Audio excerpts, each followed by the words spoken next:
Trump tariff के असरात से पाकिस्तान स्टॉक एक्सचेंज में भूचाल। 100 इंडेक्स के 4 नफसियाती हदें खो दी। 8,688 पॉइंट की गिरावट, मार्केट 7% गिर गई। 100 इंडेक्स 1,10,000 पॉइंट की सतह पर आ गया। कारोबार के दौरान 450 कंपनीज के शेयर्स का लेन देन हुआ। सिर्फ 50 कंपनीज में तेजी, 357 में मंदी रही। 43 अरब रुपए मालिक के 71 करोड़ शेयर्स के सौदे हुए, जिसके बाद कारोबार को रोक दिया गया। बाद आजाद ट्रेडिंग में थोड़ी बेहतरी आई। कारोबार के इख्तिताम पर 100 इंडेक्स 3,882 पॉइंट की कमी के साथ 1,14,909 पॉइंट्स पर बंद हुआ। 100 इंडेक्स की बुलंद तरीन सतह 1,17,601 पॉइंट, कम तरीन सतह 1,01,03 पॉइंट रही। ट्रम्प टैरिफ ने अमेरिकी स्टॉक मार्केट्स के लिए खतरे की घंटी बजा दी। मार्केटें खुलते ही मंदी का शिकार, पूरी दुनिया की स्टॉक मार्केटें मुतासर। खलीजी और सऊदी स्टॉक मार्केट्स में शदीद मंदी, अरबों रियाल डूब गए। सऊदी स्टॉक मार्केट में सरमायाकारों को 500 अरब रियाल तक का नुकसान। कतर, कुवैत, मस्कत और बहरीन की स्टॉक मार्केट्स भी क्रैश कर गईं। एशियाई और यूरोपीय मार्केट्स में भी मंदी। ऑस्ट्रेलियाई मार्केट 2023 के बाद कम तरीन सतह पर। जापान, चीन, हांगकांग, भारत और यूरोपीय मार्केट्स में गिरावट। खाम तेल की कीमतें 5 साल की कम तरीन सतह पर, फी बैरल $12 की कमी रिकॉर्ड।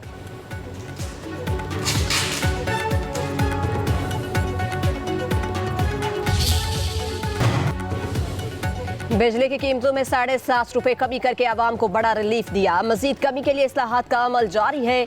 वज़ीर आज़म का इस्लामाबाद में इजलास से खिताब, कहा मैरीटाइम शोबे में इस्लाहात के लिए टास्क फोर्स कायम की गई।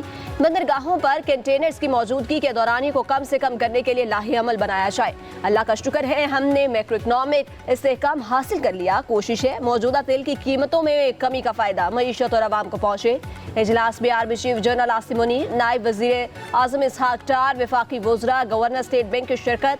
वज़ीर आज़म को कराची पोर्ट ट्रस्ट में तरबियत याफ्ता अफरादी कुव्वत लाने के लिए हिकमत अमली पेश।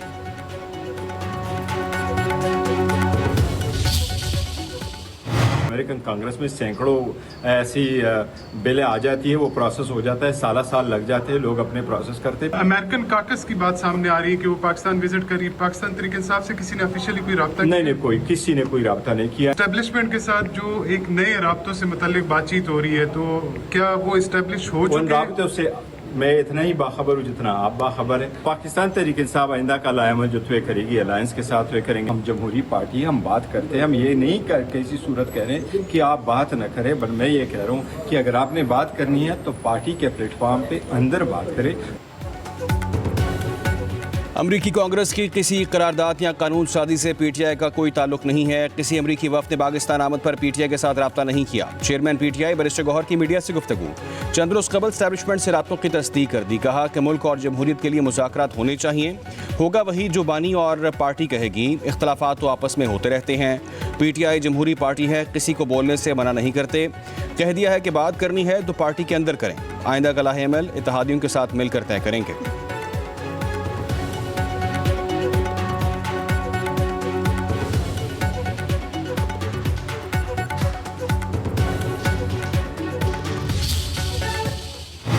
हैं कि दहशतगर्दी क्यों वापस आई है? दहशतगर्दी वापस नहीं आई, आप लेकर आए हैं। 18वीं तरमीम के बाद अमन व अमान का जिम्मेदारी किस हुकूमत की है? सूबाई हुकूमत की या वफाक की?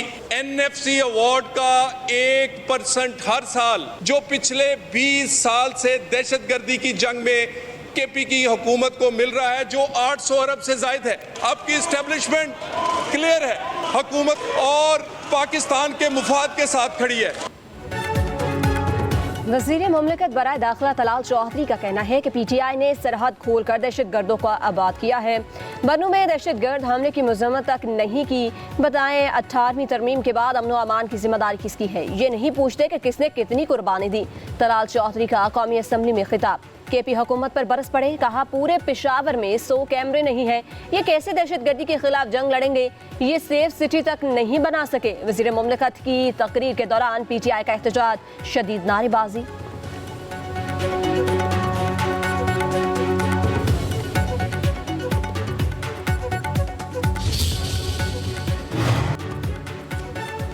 गवर्नर सिंध कामरान टिशोरी का वज़ीर आज़म शहबाज शरीफ को खत, कराची के तरक्याती मनसूबों के लिए 100 अरब रुपए मांग लिए, फंड्स फौरी जारी करने की अपील। मेयर कराची की दी मनसूबों की फहरिस्त भी वज़ीर आज़म को अरसाल। गवर्नर सिंध ने कहा कि पाकिस्तान की मईशत में कराची रीढ़ की हड्डी है, खसूसी ग्रांट से बहुत से मसाइल हल हो सकते हैं, मौशी और माशरती चैलेंजेस निपटने में आसानी होगी।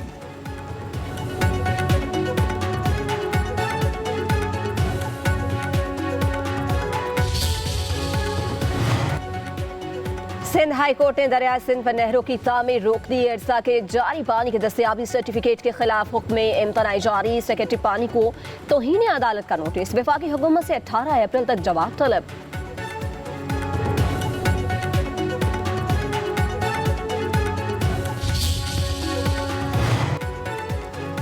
सिंध हाई कोर्ट के फैसले के बाद नहरों की तामीर नहीं हो सकती। पीपल्स पार्टी के वकील सेनेटर जमीर घुमरो की मीडिया से गुफ्तगू। बोले कि पिछले 32 बरस से सिंध को नुकसान हो रहा है।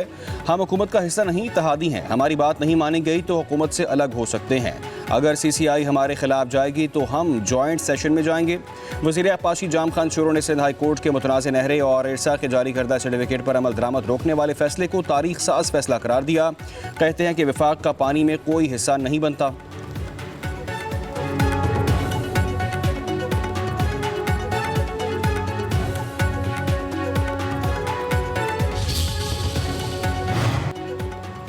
दहशतगर्दी कंट्रोल करना पार्लियामान का काम है, अदालत का नहीं। अदालत ये सोचने लगी कि फैसले से दहशतगर्दी बढ़ेगी तो फैसला नहीं कर सकेगी।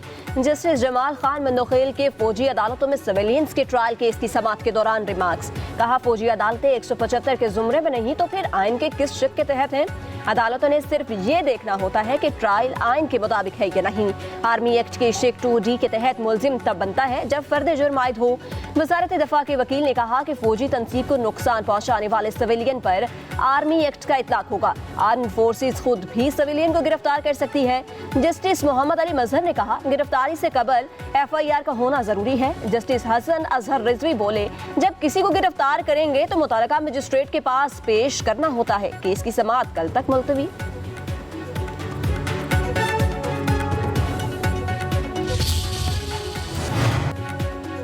वज़ीर दाखिला मोहसिन नकवी की ज़ेर सदारत नेक्टा के बोर्ड ऑफ गवर्नर का इजलास। नेक्टा के तहत कायम इदारे national intelligence fusion and threat assessment centre की मंजूरी। मोहसिन नकवी ने कहा कि दहशतगर्दों की रोकथाम के लिए इदारे का क़याम अमल में लाया गया। नेफ्टा का क़याम नेशनल एक्शन प्लान पर मुकम्मल अमल दरामद को यकीनी बनाने के लिए कारआमद होगा। वज़ीर मुमलिकत दाखिला दलाल चौधरी ने कहा, इदारा नेक्टा के इस्तेदाद कार बढ़ाने पर मुअस्सर किरदार अदा करेगा।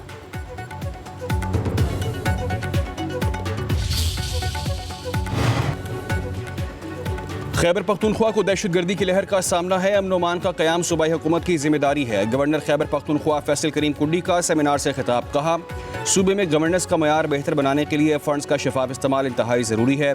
साबिक वज़ीर आला खैबर पख्तूनख्वा अमीर हैदर होती बोले कि अमन अमान सूबाई मामला है तो फिर खारजा पॉलिसी और कौमी सलामती किसकी जिम्मेदारी है।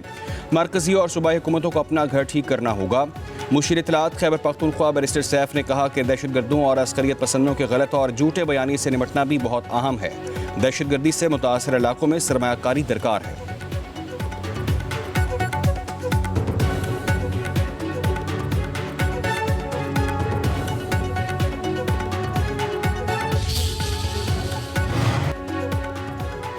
सदर आसिफ जरदारी की तबीयत बेहतर। आज अस्पताल से बिलावल हाउस मुंतकिल हो जाएंगे। सदर मुमलिकत की मुलाकातों पर पाबंदी बरकरार। टेलीफोन पर मुख्तलिफ जिम्मेदारों को हिदायत दी।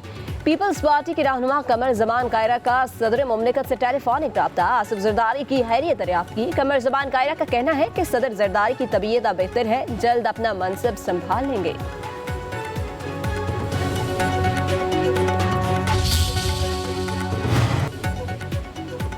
वज़ीर आज़म शहबाज शरीफ और नवाज शरीफ 9 अप्रैल को बेलारूस जाएंगे। वज़ीर आला पंजाब मरीम नवाज भी हमरा होंगी। वज़ीर आज़म की बेलारूस के सदर से मुलाकात होगी। दोनों ममालिक के दरमियान सरमायाकारी और इक़्तिसादी ताउन पर मुज़ाकरात होंगे।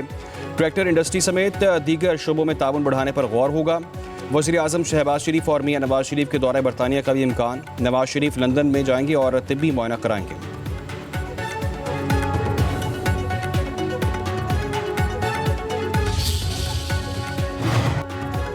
वज़ीर आला मुराद अली शाह के सिंध में अमन अमान की सूरत हाल हर सूरत बेहतर बनाने के अहकाम। लाड़काना और सखत डिवीजन में पॉलिसिंग को मजीद मौसर और मुस्तहकम करने की हिदायत। इजलास की सदारत करते हुए कहा, दुकानों पर नए और इस्तेमाल शुदा मोबाइल फोन्स की खरीदो फरोख्त का बाकायदा रिकॉर्ड होना चाहिए।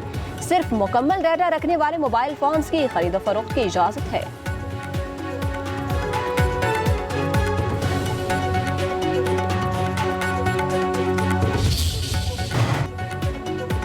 शराब और असलहा बरामदगी केस में अली अमीन गंडापुर के वारंट गिरफ्तारी बरकरार। इस्लामाबाद के डिस्ट्रिक्ट एंड सेशन अदालत में समाअत। वकील सफाई ने दलाइल दिए, अली अमीन गंडापुर पेशावर हाई कोर्ट से जमानत पर हैं। अदालत पहले बरीयत की दरख्वास्त सुन ले, इसके लिए हाजिरी भी जरूरी नहीं। केस की समाअत 26 मई तक मुलतवी।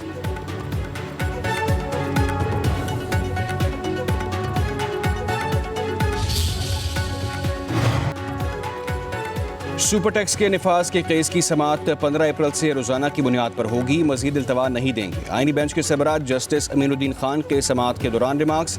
वकील ने कहा, लाहौर हाई कोर्ट से टैक्स के वो केसेस भी सुप्रीम कोर्ट को ट्रांसफर कर दिए गए जो सुपर टैक्स से गैर मुतल्लिका हैं। जस्टिस अमीनुद्दीन ने कहा कि अगर हाई कोर्ट से केसेस गलत ट्रांसफर हुए तो लिस्ट बनाकर जमा करा दें, हम केसेस वापस भिजवा देंगे।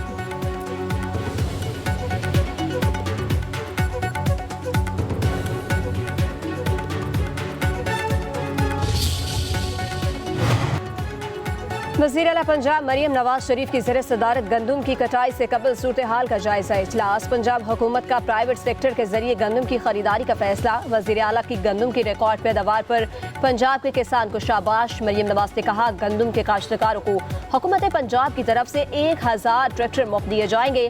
पंजाब में गंदम की आज़ादाना नकलो हमल की इजाज़त है। किसान हमारे भाई हैं, मफाद का हर सूरत तहफ़्फ़ुज़ किया जाएगा।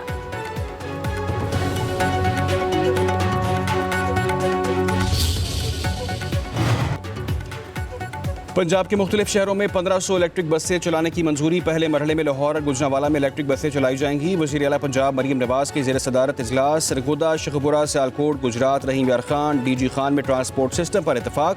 वज़ीर आला का पहले मरहले में 380 इलेक्ट्रिक बसों की खरीदारी का अमल जल्द अज जल्द मुकम्मल करने का हुक्म। लाहौर में येलो लाइन इलेक्ट्रिक बस के ट्रैक की प्लानिंग के लिए 15 रोज़ की मोहलत। मरियम नवाज का कहना है कि सबकी वज़ीर आला हूँ, ख्वाहिश है कि पंजाब के हर बड़े शहर में शानदार और जदीद तरीन बस सिस्टम मौजूद हो।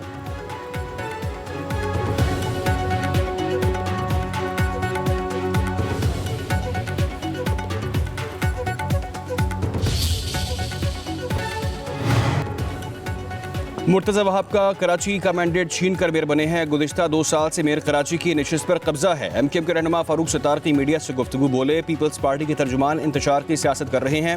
गवर्नर के खिलाफ बात करके अपनी कारकर्दगी पर पर्दा डालने की कोशिश की जा रही है। ट्रैफिक हादसात पर वज़ीर आला सिंध का एहतसाब होना चाहिए।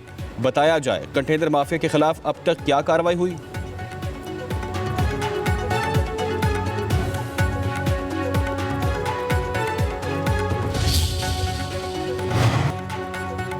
फारूक सत्तार साहिब, ये 12 मई वाला कराची नहीं। आपको हमारा काम बुरा लगता है तो लगे। अब लसानियत की सियासत नहीं, काम की सियासत चलेगी। कराची में लाशों का दौर गुजर चुका। मेयर कराची मुर्तज़ा वहाब का रहनुमा MQM को जवाब। कहा, हम मसाइल हल करने की कोशिश कर रहे हैं, इख्तियारात का रोना नहीं रो रहे। ज़ाती मफाद के लिए शहर का बेड़ा गर्क कर दिया गया। हर दौर में ये हुकूमत में रहते हैं। गवर्नर साहिब, ड्रामों से काम नहीं चलेगा। मेरा मुंह ना खुलवाएं वरना कच्चा छटा खोल दूंगा। कामरान टसोरी ने बात करनी है तो मुझको डायरेक्ट करें। साजिशें करने वाले पाकिस्तान दुश्मनों के खिलाफ अब डंडा चलेगा। सेनेटर फैसल वाडा ने खबरदार कर दिया। समाजी राब्ते की वेबसाइट एक्स पर पैगाम में लिखा कि पाकिस्तान के खिलाफ किसी किस्म की साजिश पहले बर्दाश्त की, न अब बर्दाश्त की जाएगी। बैरूनी ताकतों के हाथों खेलने वाले मुल्क दुश्मन अनासर की गिरफ्तारियां होंगी। मई में पाकिस्तान के लिए मस्बत खबरें सामने आएंगी।